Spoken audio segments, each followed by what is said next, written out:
بسم اللہ الرحمن الرحیم۔ محترم سامعین کرام، 40 احادیث کا سلسلہ جاری ہے۔ آج اس سلسلے کی حدیث نمبر 37 پیش خدمت ہے۔ اس حدیث کو امام مسلم رحمہ اللہ نے ذکر فرمایا ہے۔ نبی کریم صلی اللہ علیہ وسلم نے فرمایا، لا تتخذوا القبور مساجدا، کہ قبروں کو سجدگاہ نہ بناؤ۔ نبی کریم صلی اللہ علیہ وسلم نے یہ بات اپنی وفات سے 5 دن پہلے فرمائی، اور ایک دوسری حدیث میں نبی کریم صلی اللہ علیہ وسلم نے حبشہ کے بارے میں فرمایا کہ جب ان کا کوئی نیک آدمی فوت ہوتا تو بنو علی قبرہ مسجدہ، وہ اس نیک آدمی کی قبر پر مسجد بنا دیتے تھے،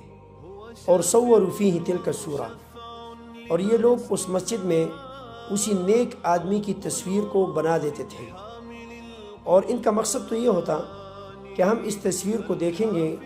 تو اس نیک آدمی کی نیکی ہمیں یاد آئے گی، اور ہم اس کی نیکی سے مانوس ہوں گے تو ہم بھی اچھے اعمال کرنے کی کوشش کریں گے۔ لیکن سامعین کرام، رفتہ رفتہ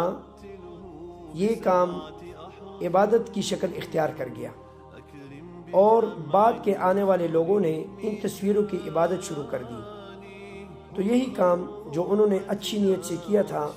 شرک کا باعث بن گیا۔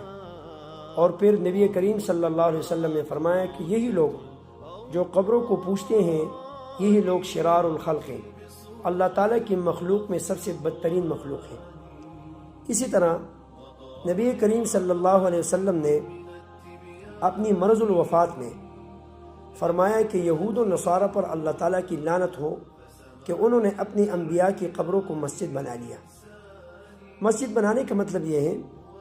یعنی جس طرح انسان مسجد میں نماز پڑھتا ہے، ذکر و اذکار کرتا ہے، دعا کرتا ہے، مسجدوں کو پاک صاف اور معطر کرتا ہے،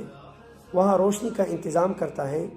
یہ سب کام ان لوگوں نے انبیاء علیہم السلام کی قبروں پر شروع کر دیے، اور آپ صلی اللہ علیہ وسلم کو اپنے بارے میں یہی خطرہ اور اندیشہ محسوس ہوا، تو اس لیے نبی کریم صلی اللہ علیہ وسلم نے اس حرکت اور فعل سے صراحتاً لوگوں کو روک دیا، اور فرمایا، انی انہاکم عن ذالک، کہ میں تم لوگوں کو اس سے روکتا ہوں۔ لہذا سامعین کرام، قبروں کی تعظیم، قبروں کی عبادت کرنا، قبروں کو طواف کرنا، قبروں کو سجدے کرنا، اور اسی طرح قبروں میں پڑے ہوئے نیک لوگوں سے دعائیں مانگنا، اپنی حاجتیں اور منتیں مانگنا، یہ تمام وہ کام ہیں جو اسلام میں حرام ہیں اور شرک کے مترادف ہیں۔